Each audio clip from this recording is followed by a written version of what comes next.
Hello everyone, welcome to my channel. আবারও চলে এসেছি তোমাদের সাথে নতুন একটি ভিডিও শেয়ার করতে। আশা করছি আজকের ভিডিওটাও তোমাদের ভীষণ ভালো লাগবে।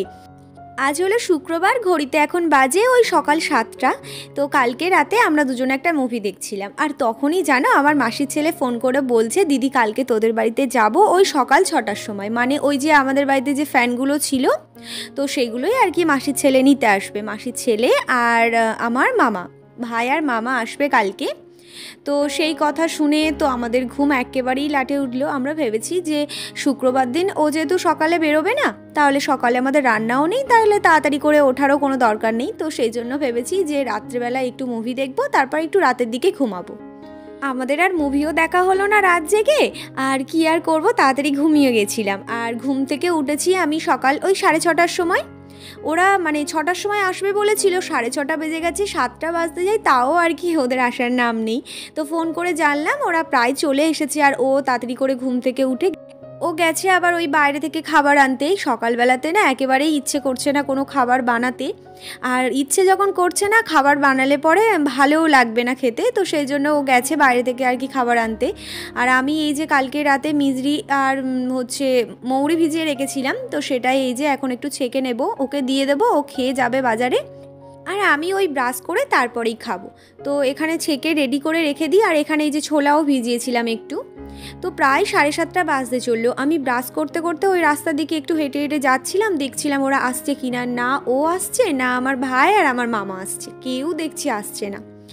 আসবে বলেছিল 6টায়, আর দেখো 7:30 বেজে গেল, এখনও ওদের আসার নাম নেই।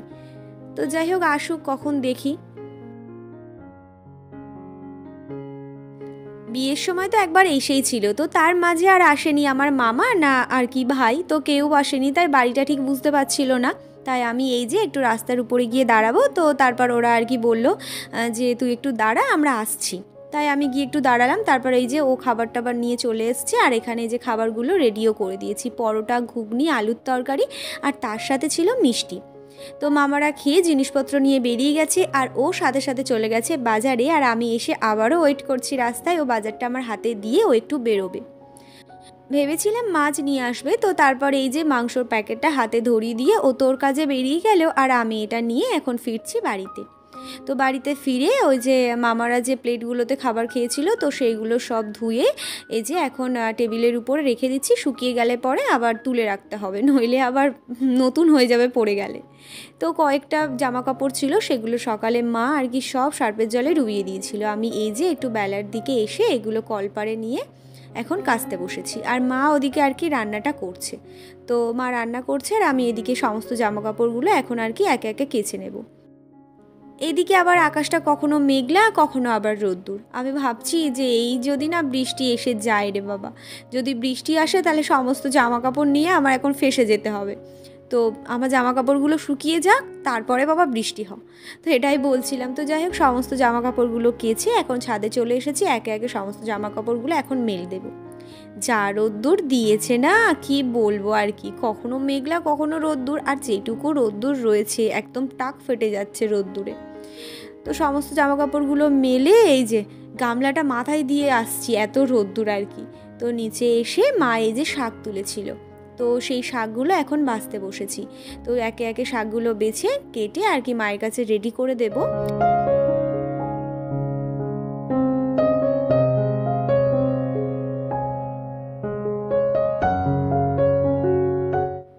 লোটে মাছের ঝাল হয়ে গেছে, আর এদিকে দেখো চিকেনটা একেবারে টকবক করে ফুটছে।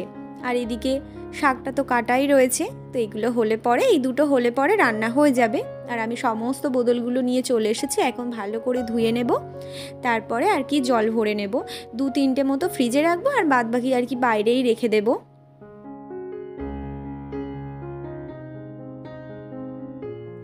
এই আম তেলটা মা আমার জন্য নিয়ে এসেছিল, তো সেইভাবেই আর কি ছিল। মাঝে একদিন ও খেয়েছিল, বলল দারুণ খেতে হয়েছে। তো আমি আজকে একটু রোদ্দুরে দিয়ে কয়েকটা আর কি কাঁচা লঙ্কা দিয়ে দিয়েছি। আর শুকনো লঙ্কাগুলো না কেমন একটা হয়ে যাচ্ছে, ওই জন্য একটু রোদ্দুরে দিয়েছি। তারপর স্নান করে এই যে গপুকে একটু সুন্দর করে সাজিয়ে দিলাম। কেমন লাগছে বলো তো নতুন রূপে আমার সোনাকে। তো এই যে কি সুন্দর দেখো বসে রয়েছে একদম ফুলের মাঝখানে। সকালে ওকে চিড়ে, কাজু, কিশমিশ এইসব খেতে দেওয়া হয়েছিল। আজকে দুপুরে গোপুসোনাকে স্নান করিয়ে একটু রং তুলি দিয়ে সুন্দর করে সাজিয়ে দিলাম। তারপর দুপুরের ভোগটা দেওয়ার জন্য কয়েকটা তুলসী পাতা নিতে এসেছিলাম। এসেই ভাবলাম তোমাদেরকে একটা জিনিস দেখায়। ঠিক দেখো কত পরিমাণে তুলসী গাছ হয়েছে, একটু বড় হলে পরে তুলে মাটিতে বসিয়ে দেব। কয়েকটা শাড়ি ছিল এলোমেলো হয়ে একেবারে, তো সেগুলো দেখো সুন্দর করে গুছিয়ে নিয়েছি। আর এই যে এই শাড়িটা পরে ভাবছি যে রবিবার দিন আমাদের একটা অন্নপ্রাশন বাড়ির নিমন্ত্রণ রয়েছে, তো সেখানেই যাব শাড়িটা পরে, তাই একটু ওটাকে বাইরেই বের করে রেখেছি।